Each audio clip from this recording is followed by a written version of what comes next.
오늘은 역대상하 말씀을 우리가 나누도록 하겠습니다. 바벨론에서 70년의 포로 생활을 이스라엘 백성들이 이제 다 마치고요, 예루살렘으로 귀환을 합니다. 예루살렘으로 귀환한 이 유대 백성들의 눈앞에 펼쳐진 현실 어떻겠습니까? 충분히 상상해 가죠. 얼마나 비참하고 얼마나 참담한 그런 현실이 펼쳐져 있습니까? 성벽은, 예루살렘 성벽 다 무너져 있고, 화려했던 그 솔로몬 성전, 늘 하나님 앞에 나아가 제사를 드리고 예배를 드렸던 그 솔로몬 성전 있죠, 그건 잿더미로 다 변해 있었습니다. 무엇보다 지금 그들 중심을 괴롭혔던 질문이 있는데 뭐냐? 우리가 여전히 하나님의 백성인가? 하나님이 여전히 우리와 함께 하시는가? 여전히 하나님이 우리의 하나님이 되시는가? 바로 그런 이제 신앙적인 질문, 이게 이제 이들이 씨름하고 있었던 본질적인 질문인 거예요. 그런 가운데 이들이 어쨌든 포로로 귀환돼서 고레스 칙령에 의해서요 70년 만에 자기 고향 땅을 밟게 된 것이죠. 다윗 왕국은 다 끊어진 것처럼 이젠 보였죠. 이미 70년 전에 예루살렘이, 유다가 다 멸망해서 하나님이 영원한 언약을 주셨던 그 다윗 왕조 있죠, 다 이제는 끊어져 버린 것 같고, 하나님의 임재를 상징하던 그 성전 다 회파가 됐고, 성전 안에 여러분 뭐가 있었습니까? 제일 중요한 거, 법궤가 있잖아요. 그렇죠? 법궤가 어디로 갔는지, 법궤의 행방이 묘연해진 거예요. 소실돼 버린 거죠. 하나님의 임재를 상징하는 거 아니겠어요? 그래서 전쟁터에 나갈 때 이 법궤를 메고 이들이 나가지 않았습니까? 요단강을 건널 때도 법궤를 맨 제사장 레위 지파가 요단강을 건너지 않았습니까? 그러니까 강이 갈라지고 하나님의 임재를 상징하는 이 성전과 법궤가 다 회파되고 다 소실되어 버렸습니다. 이런 그 영적인 위기 있죠. 이러한 질문, 과연 하나님이 여전히 우리와 함께 하시는가라는 이 질문 있죠. 이 영적인 위기라 이 말이죠. 이 위기 속에서 이 역대기 기자, 그러니까 하나님께서는 역대기를 기록한 기자가 있지 않습니까? 이 역대기 기자를 통해서요, 이 이스라엘, 특히 유다 백성의 이 과거 역사를 다시 정리해 주는 거예요. 그게 뭐죠? 역대기 선거죠. 그렇죠? 그러면서 절망에 빠진 이 이스라엘 공동체 가운데 새로운 소망과 정체성을 심어주시기 위해서 기록한 책이 바로 이 역대상하라고 말할 수가 있습니다. 그래서 그런 관점으로 우리가 이 역대상하를 우리가 읽어야 되겠죠. 이 역대기는 히브리 성경 타나크라고 그래요. 히브리 성경을 타나크 이렇게 부르는데, 우리가 가진 이 성경, 신약 구약 성경, 우리 한글 성경, 영어 성경도 있고 그러겠지만은 이 성경의 순서와 히브리 성경은 이 순서가 좀 다릅니다. 첫 번째 책은 창세기 맞아요. 그러나 마지막 책은 말라기가 아니에요. 이 히브리인들이 가지고 있는 타나크라는 히브리 성경의 마지막 책은 무엇일까요? 역대기.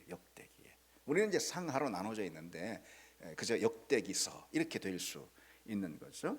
이 히브리 성경이 이 역대기로 끝맺는다라는 이 사실 자체가 하나님의 메시지라고 할 수가 있습니다. 창세기로 시작이 되잖아요. 하나님은 온 세상의 창조주시다, 주권자시다, 이거를 이제 선포하는 거잖아요. 역대기로 끝나요. 역대기로 끝난다는 그 자체가 메시지인데 어떤 메시지를 주는 걸까요? 간략히 말씀드리면 이스라엘 백성들이 절망 가운데 모든 소망을 다 잃었어요. 우리가 과연 하나님의 백성인가? 하나님의 임재가 여전히 우리와 함께 하는가라는 이 본질적인 신앙의 질문 가운데 소망과 기대로 답해주는 책이 바로 이 역대기라는 것이죠. 그러니 그 자체로 메시지가 있다라는 것이죠. 하나님은 당신의 창조 역사를, 그러니까 하나님은 온 땅도 창조했지만은 아브라함도 빚으시고 아브라함을 통해서 이스라엘 민족도 빚으셨잖아요. 그렇죠. 하나님이 이스라엘 백성을 창조하시고 다윗 왕조도 창조하셨잖아요. 하나님이 열으신 그 창조의 역사는 결코 실패로 마무리되지 않는다. 결코 절망으로 끝나지 않는다. 새로운 소망의 빛을 던져주는 그런 마무리, 이게 바로 이 역대기다, 이렇게 말할 수가 있다는 거죠. 그래서 이 역대기는 단순히 열왕기서 있죠. 열왕기 상하, 그 내용을 반복하는 것이 아니라 포로기 이후의 관점, 그 관점에서 역사를 신앙으로 재해석해 주는. 근데 이 신앙으로 재해석된 역사는 한마디로 뭐예요? 소망인 거예요. 소망. 절망이 아니다. 그거예요. 그거에 초점을 맞춘 책이 바로 역대기서입니다. 그래서 우리가 열왕기 상하와 역대기 상하, 역대 상하가 뭐가 다른 게 있지? 똑같은 역사 아니야, 이렇게 생각할 수 있는데 전혀 다른 관점으로 우리가 열왕기 상하 또 역대 상하는 읽어야 된다는 거죠. 먼저 그래서 우리가 열왕기 상하와 이 역대 상하의 차이점이 뭔지 좀 잠시 보면은요, 많은 성도들이 열왕기 상하와 역대 상하를 비슷한 내용의 반복으로 그렇게 오해하곤 하는데, 왜 똑같은 역사를 이렇게 반복해 가지고 한 번 더 다른 책으로 이렇게 성경에 기록되어 있을까, 이런 식으로요. 그러나 이 두 책은요 전혀 다릅니다. 그 기록된 시기, 기록 목적, 또 기록하고 있는 이 저자는 물론 하나님이지만은 이 사람 저자를 써서 이 모든 성경책을 쓰셨으니까 어쨌든 이 저자의 입장과 관점 있잖아요. 이것이 이 두 책은, 그러니까 열왕기서와 역대기서는 전혀 다르다라는 것이죠. 이 차이를 이해하는 것이 역대기를 올바로 읽는 첫 출발점이라고 할 수가 있습니다. 먼저 이제 몇 가지만 좀 간략하게 그것도 살펴보면은요, 이 열왕기서와 역대기에서는요 기록 대상과 시점이 다릅니다. 열왕기는 바벨론 포로 중에 기록됐어요. 바벨론 포로 중에 이스라엘이 망하잖아요. 그리고 722년에 그 다음에 유다가 망하잖아요. 586년에 주전이죠. 그리고 포로로 끌려가잖아요. 그렇죠. 70년간 그 기간 동안 바벨론에서 기록된 책이 바로 이 열왕기서라고 할 수가 있어요. 그래서 열왕기서의 주된 질문은 뭐냐? 우리가 왜 망했느냐? 이거예요. 열왕기서 기자의 주된 질문. 우리가 왜 멸망했느냐? 하나님의 백성이, 하나님이 빚으신, 그래서 하나님이 주인 되신 그 우리 유다 백성이, 이스라엘이 왜 망했는가? 바로 그 질문, 여기서 출발이 된 책이 열왕기서라는 것이죠. 따라서 열왕기는요 이스라엘과 유다의 죄악을 낱낱이 고발하는 선지자적 관점의 어떤 기소장이다. 검사의 기소장처럼 그런 기소장의 역할을 하는 책이 바로 이 열왕기서라고 할 수가 있습니다. 왜 망했습니까? 죄 때문에 망했다. 이런 시각이 열왕기 기자 가운데는 깊이 배어 있었던 것이죠. 반면에 역대기서는요 포로에서 돌아온 후에 정말 기적같이 말이죠. 어떻게 이런 날이 있을 수 있었을까? 시편 보면은 그러지 않습니까? 눈물로 기도했는데 어떻게 정말 기적같이 포로에서 돌아오는 고레스 칙령에 의해서 이런 일이 있었을까 하면서 이들이 돌아오지 않습니까? 물론 돌아왔지만 이 고향 이 예루살렘 땅은 정말 참담한 그런 상황이었지만 어쨌든 포로에서 귀환이 됐다라는 것이죠. 그 이후에 기록이 된 거예요. 역대기서는. 역대기의 질문은 뭘까요? 우리에게 여전히 소망이 있는가? 전혀 다른 질문이죠. 역대기서의 기자는 바로 그 질문을 던지며 하나님 주신 계시에 따라서 이 책을 쓴 것이죠. 그래서 역대기의 저자는 무너진 백성에게 자기 정체성, 그리고 자부심, 새로운 소망, 이것을 심어주기 위해서, 아까는 열왕기서는 선지자적 관점에서의 기소장이라고 그랬잖아요. 우리 죄 때문에 망했다. 근데 여기서는 제사장적 관점이라고 이렇게 말합니다. 제사장적인 관점으로 역사를 재해석합니다. 여전히 우리에게 소망이 있다. 바로 그것이죠. 우리 눈앞에 보이는 현실은 이렇게 참 답답하고 암담한 것 같지만, 그러나 더 중요한 건 뭐예요? 하나님이 우리를 돌아오시게 했다. 따라서 하나님이 우리의 편이다. 여전히 하나님의 임재가 우리 가운데 있다.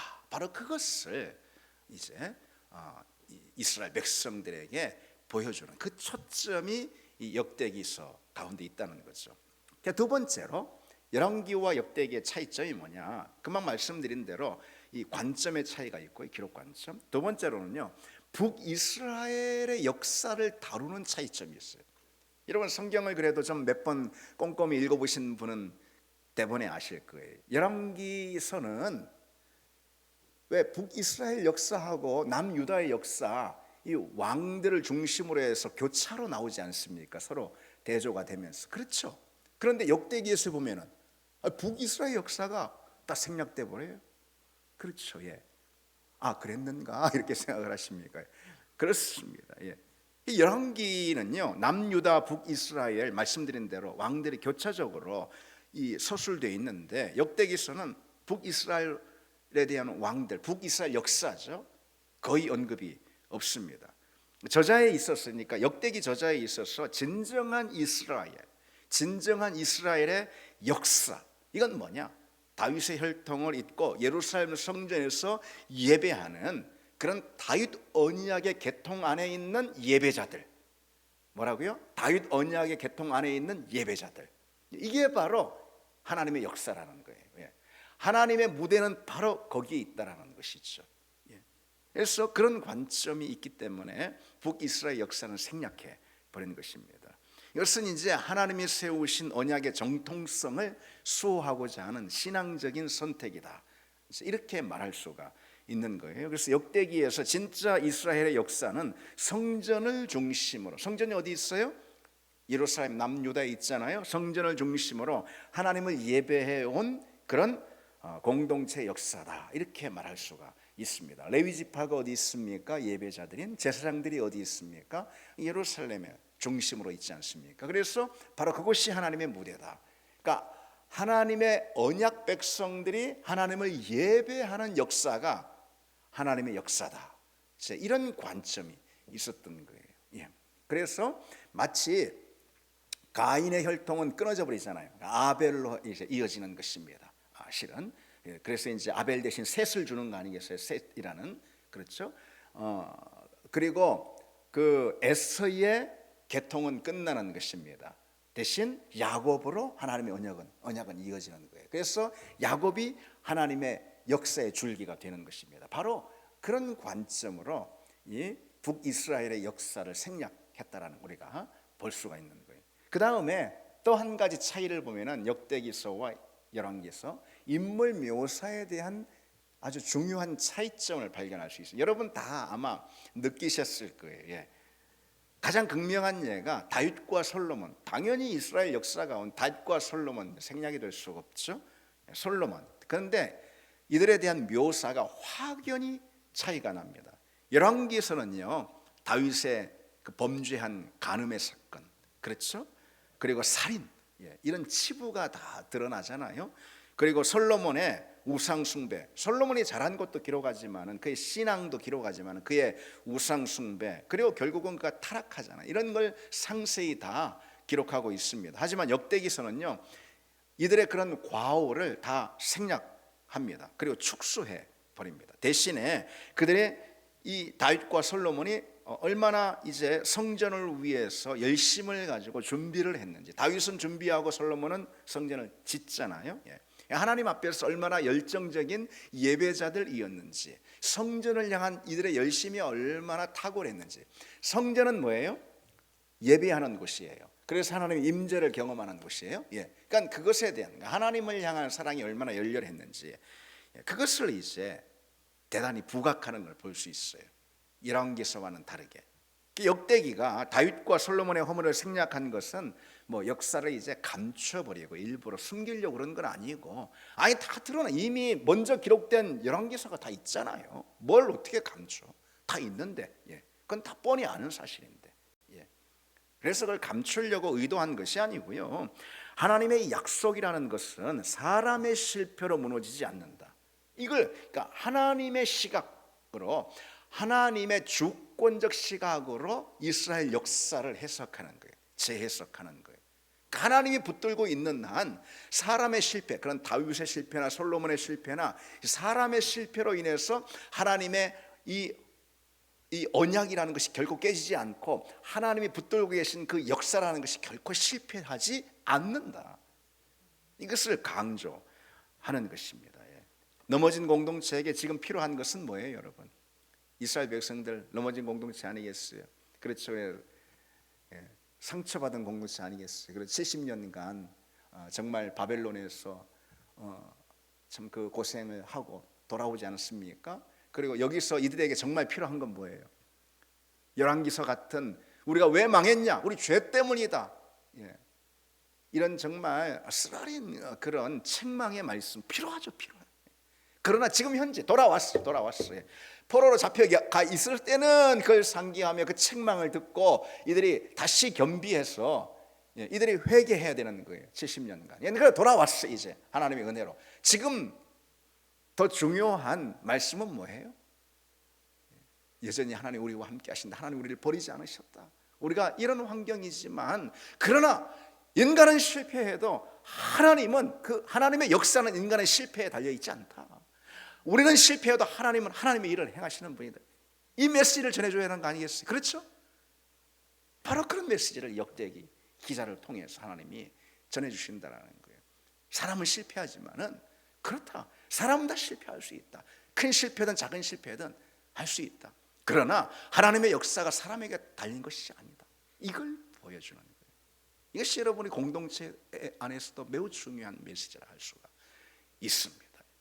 때로는 선지자적 관점을 가지고 마치 검사의 기소장처럼 우리의 뼈아픈 부분을 지적하는 그런 선지자적 책망의 말씀이 필요합니다. 이 강단에서도 필요합니다.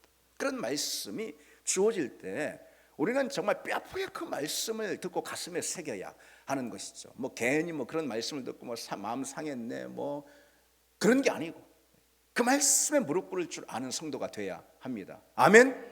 그 말씀에 무릎을 꿇어 책망의 말씀에 무릎 꿇을 줄 아는 사람이 돼야 하는 거예요. 그런데 또 한편요, 이런 소망의 외침과 이 소망의 말씀이 우리에게 들려야 하는 거예요. 마지막에는 그 소망의 말씀이 마침표가 돼야 하는 거예요. 우리는 부족하고 연약하지만은 그러나 하나님이 우리를 포기하지 않는 한 하나님의 역사는 반드시 승리로 끝난다. 하나님은 당신의 언약을 반드시 이루시는 분이다. 바로 이 소망의 메시지죠. 우리 서로를 향해서도 마찬가지입니다. 우리가 서로 부족하고 연약한 부분이 있습니다. 부정적인 것만 파면은요, 여러분 10가지 100가지 다 나오는 거예요.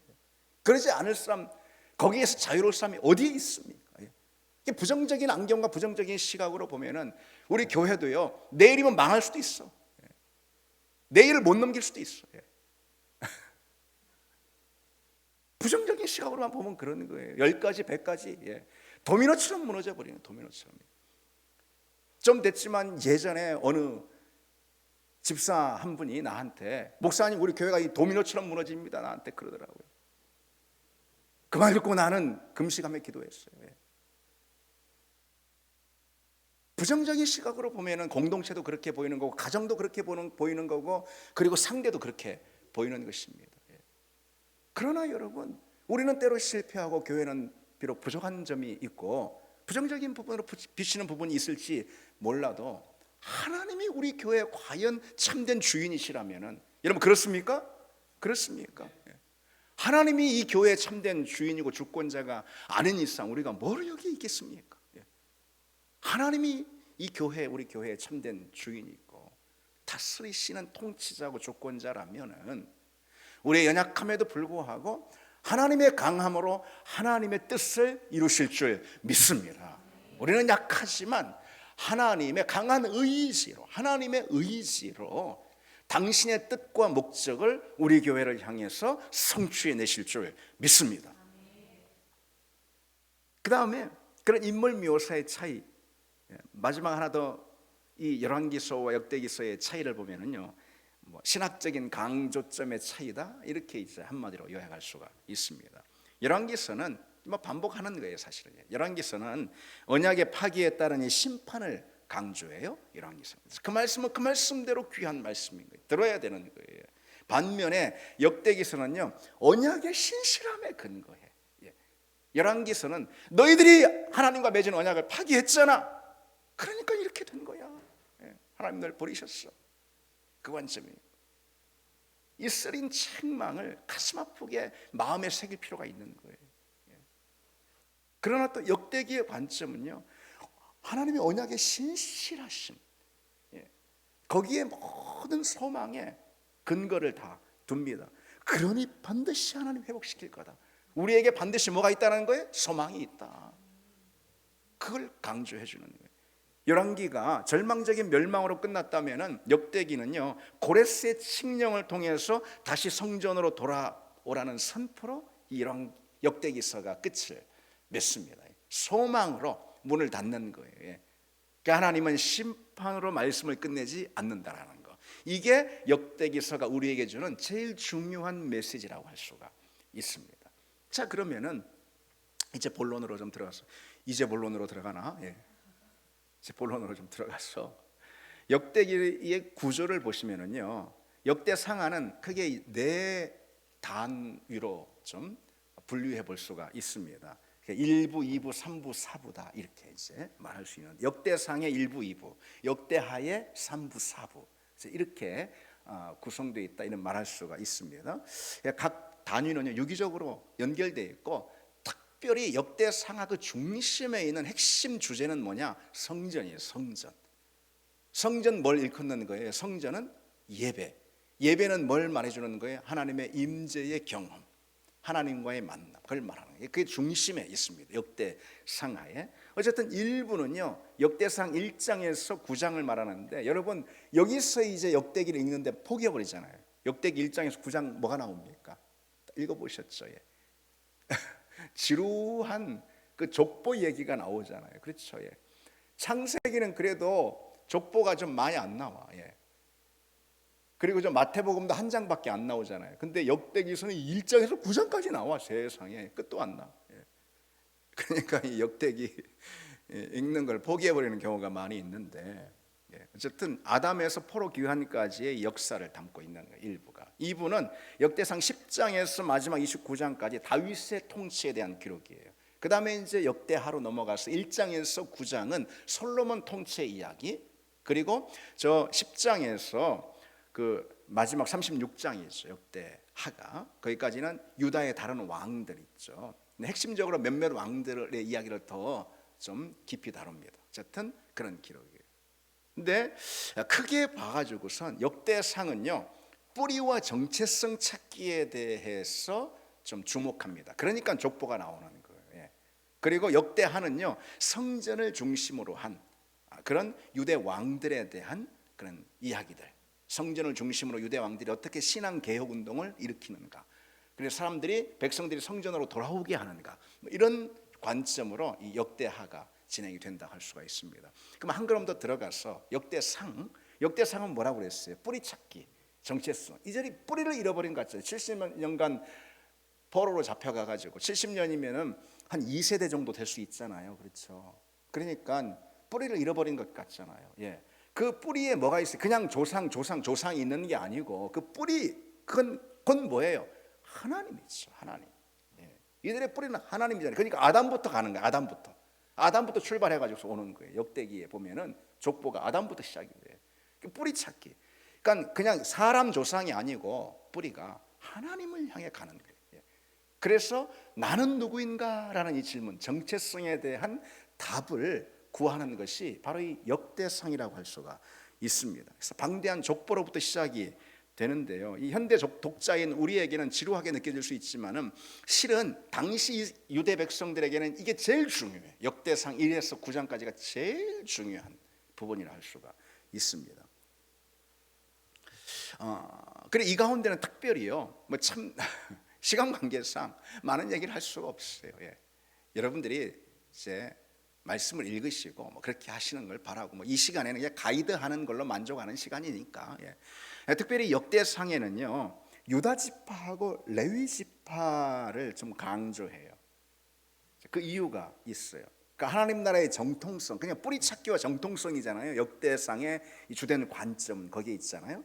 근데 유다 지파하고 레위 지파를 강조하는 이유는요, 하나님 나라 정통성이 다윗 왕조에게 있고 그리고 예배 공동체에 있다라는 것을 강조하기 위해서 그런 것입니다. 예, 그러니까 유다 지파에서 다윗 왕조가 나오는, 그렇죠? 다윗이 유다 지파잖아요, 그렇죠? 예. 그러니까 하나님의 이 영원한 언약이 다윗 왕조 가운데 있잖아요, 그렇죠?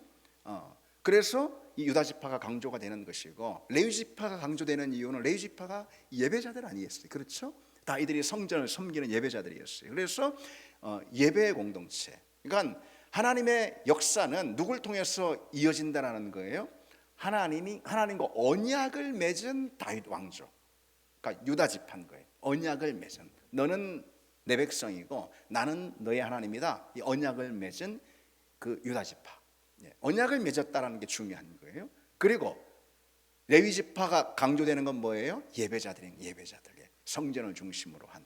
그러니까 하나님과 언약을 맺었다는 것과 예배 공동체라는 이 사실 있잖아요.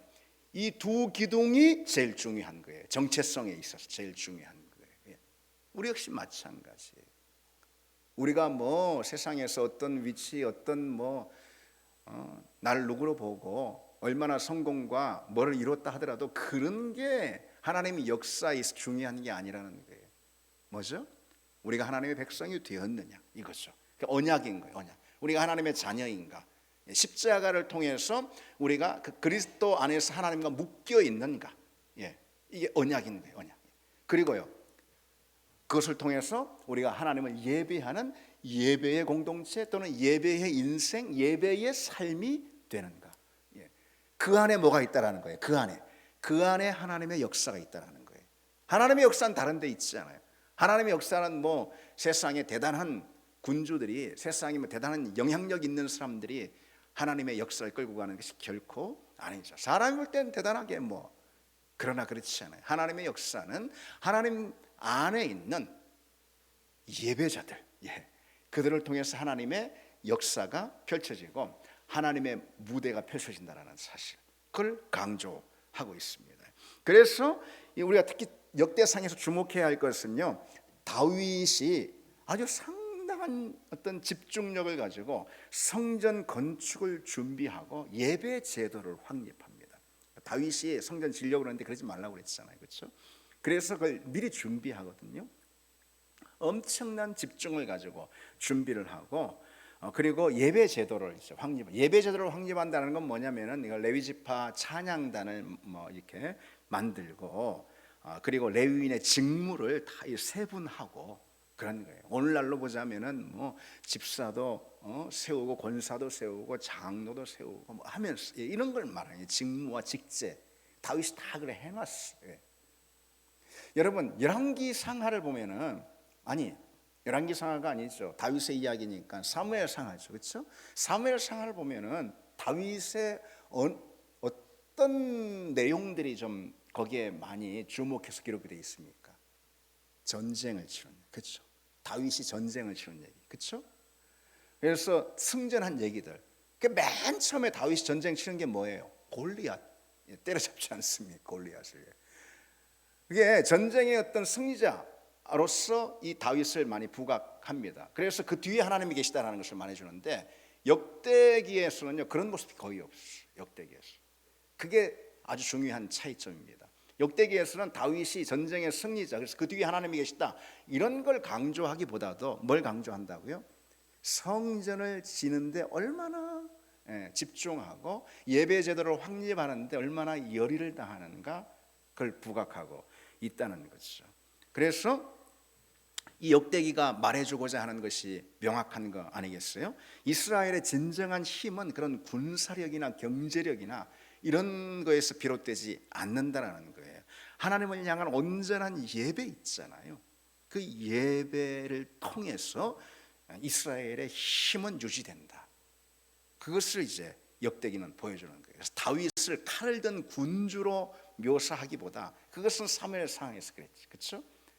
역대기에서는 다윗을 비팔을 든 예배자로 묘사하는 걸 볼 수가 있습니다. 그래서 예배자가 참된 승리자가 된다, 그거를 보여주는 것이죠. 이것이 오늘 우리에게 주는 그런 메시지와 도전이 있는 줄 믿습니다. 그 교훈을 받기를 원합니다.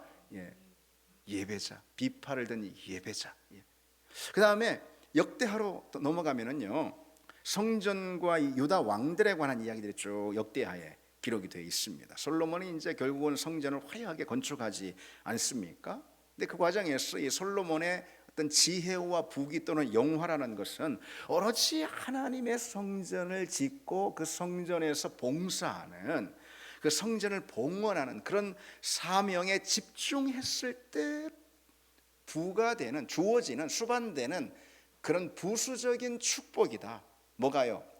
하나님이 솔로몬에게 주신 지혜나 부귀나 영화가 솔로몬이 성전을 지을 때 주어지는 그런 부수적인 축복이다라는 것을 이 역대기는 보여주고 있다는 것이죠. 예. 그래서 다 이 성전과 예배에 초점이 맞춰진 것이 바로 역대기. 우리 역대기를 읽을 때는 그 점을 놓치고 읽으면은 역대기를 제대로 읽지 못하는 것이죠. 예.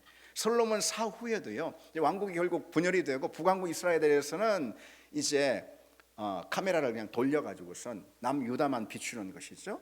역대기가요. 그렇게 이제 합니다. 그래서 성전 신앙 개혁 운동, 이것을 행하는 솔로몬 이후의 유다 왕들에 대해서만 주로 집중해서 조명하는 걸 볼 수가 있어요. 대표적으로 여러분 그 이름 아실 거예요. 아사 왕, 여호사밧 왕이라든지 아니면 히스기야라든지 아니면 요시야, 특별히 네오 왕에게 좀 집중합니다. 왜 그러냐? 이 네오 왕이 뭐 부족한 점도 있고 다 잘못도 있고 다 그러긴 한데 어쨌든 뭘 했다라는 거예요? 성전을 중심으로 해서 개혁 운동, 신앙 개혁 운동을 펼쳐감으로써 이스라엘 백성들을 어떤 백성으로 모으려고 했던 거예요? 예배하는 백성으로 모으려고 했던 그런 왕들이에요. 이들에게 이 집중하는 걸 볼 수가 있습니다.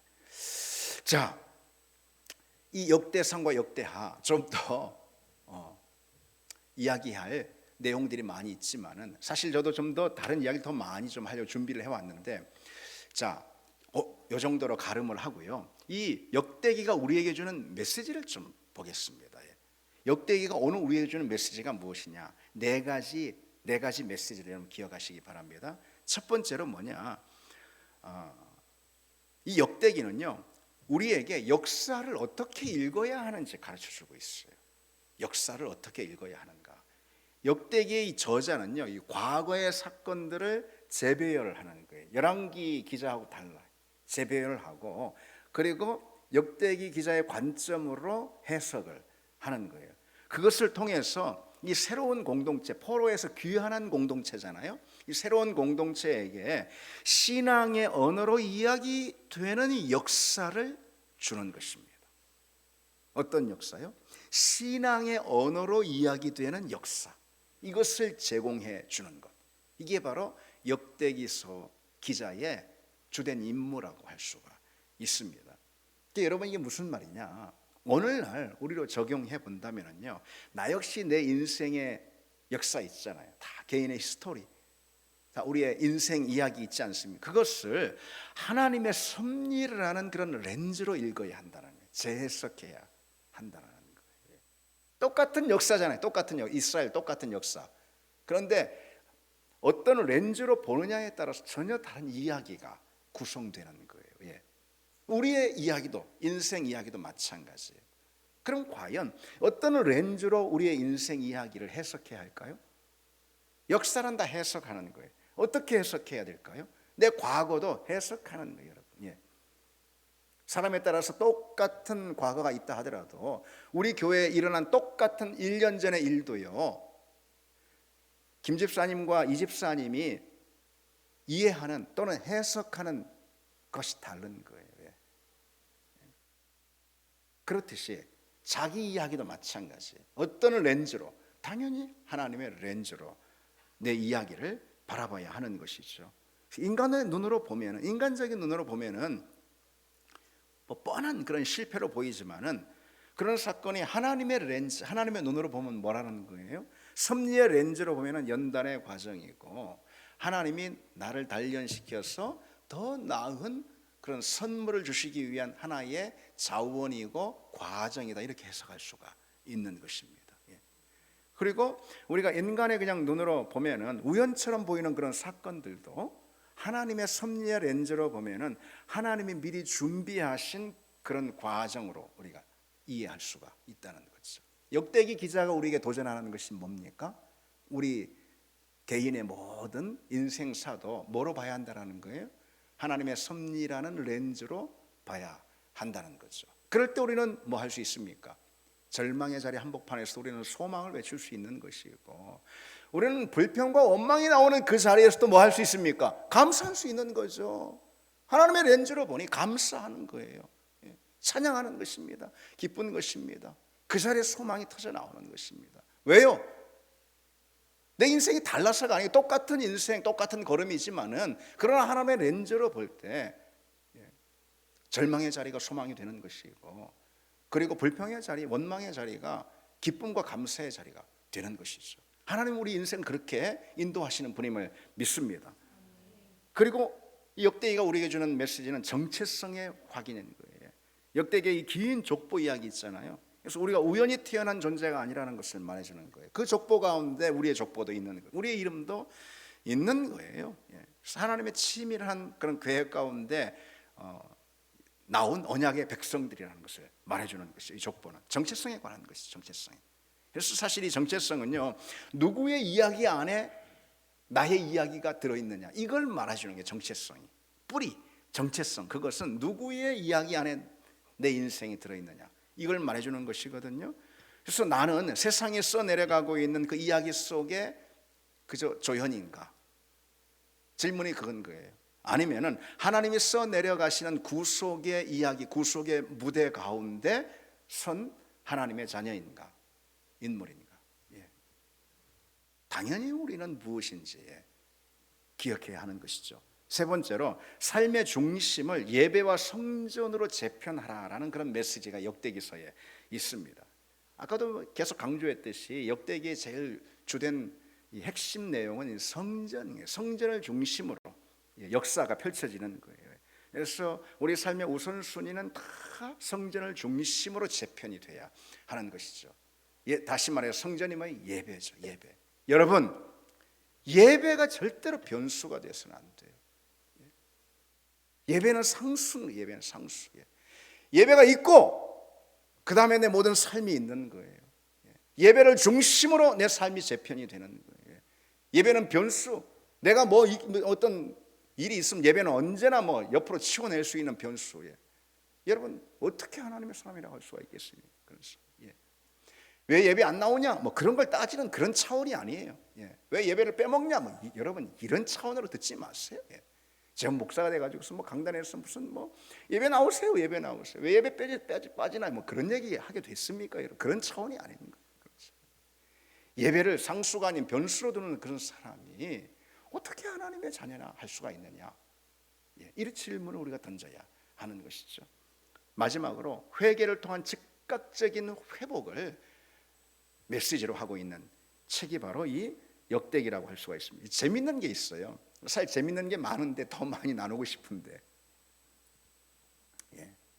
므낫세 있잖아요. 므낫세 어떤 왕이에요, 여러분? 여러분 인상에, 여러분 기억에 엄청 못된 왕이잖아요. 최고로 악한 왕이잖아요. 지난주에 사실 므낫세에 대해서 그렇게 평했잖아요. 우리가 열왕기상하를 하면서요. 그런데 이 므낫세 왕의 이야기가 우리에게 상당한 위로와 도전을 줍니다. 왜냐하면요, 이 역대기에 보면은요, 가장 악했던 이 므낫세 왕이 있잖아요. 나중에 이제 잡혀가거든요, 바벨론에. 그래 거기서 회개를 합니다. 그 기록이 나와요. 거기 회개 역대하 33장이에요. 진심으로 거기서 회개를 하고요, 하나님을 찾습니다. 이 므낫세 왕이. 그런 걸 보면 더 얄미워 오히려. 이놈은 그냥 제대로 심판을 받아야 되는데, 근데 거기서 회개를 해요. 그게 하나님께 받아들여지는 거예요. 그래서 이게 역대기가, 이 열왕기에는 기록이 안 돼 있잖아요. 역대기가 우리에게 주는 정말 충격적인 그런 소망의 이야기라고 할 수가 있습니다. 아무리 잘못하고 범죄한 사형수라 하더라도요, 회개하면은 하나님 앞에 나와 그 십자가 붙들고 십자가 앞에 무릎 꿇잖아요. 그 하나님 받아주시는 거예요. 뭐 별 잘못 없다 하면서 자기 의로다가 나가는 사람 있잖아요. 그 심판밖에 없어요. 아무리 큰 잘못, 아무리 큰 범죄를 해도요, 십자가 앞에 무릎 꿇고 나는 죄인입니다, 나는 심판받아 마땅한 죄인입니다, 진심으로 통회하고 잡아가면서 그 죄로부터 돌이키잖아요. 그걸 회개하는 거예요. 죄로부터 돌이키는 거예요. 눈물만 흘리는 게 아니고. 그러면 하나님께 받아들여질 수 있다는 이 사실. 이스라엘 백성들 있잖아요, 유다 백성들, 그걸 대표하는 인물이 누구라는 거예요? 역대기에서는 므낫세다. 이게 므낫세다. 그러니 너희들도 다 회개하면은 하나님이 받으신다. 여러분, 이 말씀이 우리에게 도전과 위로가 되기를 바랍니다. 우리 같이 찬양 드리고 기도하겠습니다.